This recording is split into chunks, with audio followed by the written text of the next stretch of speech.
Bienvenue dans ce 11e épisode d'Objection rejetée. Aujourd'hui, on s'attaque à une idée reçue, une idée vraiment tenace, celle que la religion rendrait les gens passifs, qu'elle les transformerait en une sorte de zombie sans volonté propre. C'est une accusation qui pèse lourd, et je vais vous montrer pourquoi non seulement c'est faux, mais c'est même tout le contraire de la réalité. Voilà, l'objection posée comme ça, brute et directe. L'idée que croire en Dieu, ça voudrait dire renoncer à prendre ses responsabilités. On l'entend souvent, cette critique. Elle est percutante, c'est vrai.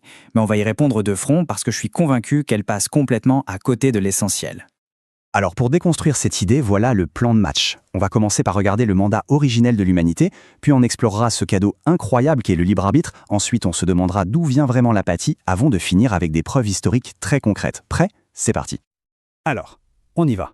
Contrairement à cette idée de passivité, le fondement même de notre existence, c'est un mandat d'action, une véritable mission divine, et rien que cette idée, ça suffit à faire voler en éclats l'image du zombie. Tout commence ici, dès les toutes premières pages de la Bible. L'humanité n'a pas choisi ce rôle, il lui a été donné. Dieu nous a créés avec une mission très claire, qui est résumée par ce verbe « dominer ». Ce n'est pas juste une suggestion, c'est notre vocation. Mais attention, dominer quoi exactement ? Et c'est là que se trouve toute la nuance, la distinction qui change tout. Ce mandat ne nous a jamais, au grand jamais, été donné pour écraser ou tyranniser les autres. Jésus a été on ne peut plus clair là-dessus.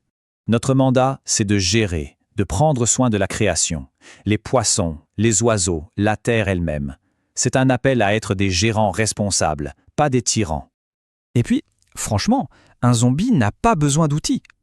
Or, Dieu ne nous donne jamais une mission sans nous donner les moyens de la réussir. Il nous a donné l'intelligence, la conscience. Pensez à Adam, à qui il a délégué la tâche de nommer les animaux. Dieu aurait très bien pu le faire lui-même, non ? Mais il nous a confié cette responsabilité. C'est la définition même d'un rôle actif, vous ne trouvez pas ? Ok, on a ce mandat. Mais comment l'exercer ? Comment on fait ? Eh bien, c'est là qu'intervient le libre arbitre. C'est lui le véritable moteur de notre responsabilité. Et c'est l'antidote absolu à l'idée de zombification. Pour moi, le libre arbitre, c'est beaucoup plus qu'un concept philosophique un peu abstrait. Je le vois vraiment comme une arme puissante. C'est ce pouvoir que Dieu donne à chacun de choisir sa voie, de ne pas être juste le produit de son environnement, mais d'avoir la capacité de le transformer. On est tous avec un pouvoir de création. Et ce qui est vraiment intéressant avec cette idée de don, c'est de ne pas les voir comme des choses qui nous sont dues, mais plutôt comme un prêt. C'est une métaphore que je trouve très parlante. Tout ce qu'on a, c'est un investissement divin dans notre vie. Et logiquement, n'importe quel investisseur attend un retour sur investissement. Pensez-y de manière très concrète. La santé, l'intelligence, les opportunités qui se présentent et même ces 24 heures qu'on a tous chaque jour. Ce sont des ressources qui nous sont confiées. Ce ne sont pas des biens à consommer passivement, mais bien un capital à gérer activement. Et la logique de tout investissement, c'est qu'un jour on doit rendre des comptes sur ce qu'on en a fait. La passivité, ce n'est tout simplement pas une option. Bon, maintenant changeons un peu de perspective. Si la foi chrétienne pousse à la responsabilité, alors d'où vient cette image du zombie ? D'où ça sort ? Eh bien, je crois que le vrai coupable n'est pas la religion, mais une tendance moderne bien plus insidieuse. Le danger, en fait, c'est pas tant l'athéisme, qui au moins est une position claire. Le vrai problème, c'est la sécularisation. C'est cette idée subtile qui nous pousse à mettre notre foi dans une petite boîte, à la cantonner au dimanche matin. Elle crée une séparation totale entre le sacré et le laïque, comme si Dieu n'avait rien à dire sur notre travail, nos finances ou notre vie publique. Cette citation d'Os Guinness, elle est parfaite pour ça. C'est précisément cette impression que la foi est insignifiante qui mène à la négligence et à l'inaction. Une foi ne devient passive que si on la force à l'être, en la mettant sous cloche. Le problème, ce n'est donc pas la foi, mais la culture qui essaie de la réduire au silence. Pour ma dernière partie, on va passer de la théorie à la pratique. Parce que l'histoire, elle, est remplie de preuves qui montrent que la foi chrétienne authentique, loin d'endormir les gens, est un moteur d'action et de transformation sociale incroyablement puissant. Regardons simplement les faits. Dans l'Antiquité, à une époque où les femmes et les enfants étaient souvent considérés comme des objets, ce sont les chrétiens qui ont affirmé leur dignité.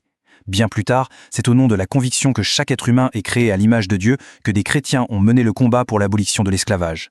Et même nos systèmes modernes de santé et d'éducation, ils reposent sur des fondations qui ont été bâties par l'action caritative chrétienne. Ce sont des faits historiques. Ce que l'histoire nous montre, ce n'est pas juste une série de coïncidences, c'est un modèle clair. Quand les croyants prennent au sérieux l'idée que Dieu se soucie du monde, ils n'ont pas d'autre choix que de s'en soucier aussi. Ne pas agir intentionnellement contre le mal, c'est le laisser gagner. Une foi authentique, ça pousse forcément à l'action. Le verdict est donc sans appel. L'accusation de zombification ignore non seulement les textes fondateurs, mais aussi des siècles d'histoire. La réalité, c'est que le christianisme appelle à une responsabilité radicale, et ce, sur tous les plans. Pour conclure cette analyse, j'aimerais laisser cette question en suspens. Quand on regarde le mandat de dominer, le don du libre arbitre et tout l'héritage historique, est-ce que le christianisme favorise la passivité, la nonchalance, ou est-ce qu'il pousse au contraire à une responsabilité profonde envers soi-même, envers les autres et envers le monde? Pour moi, la réponse est évidente.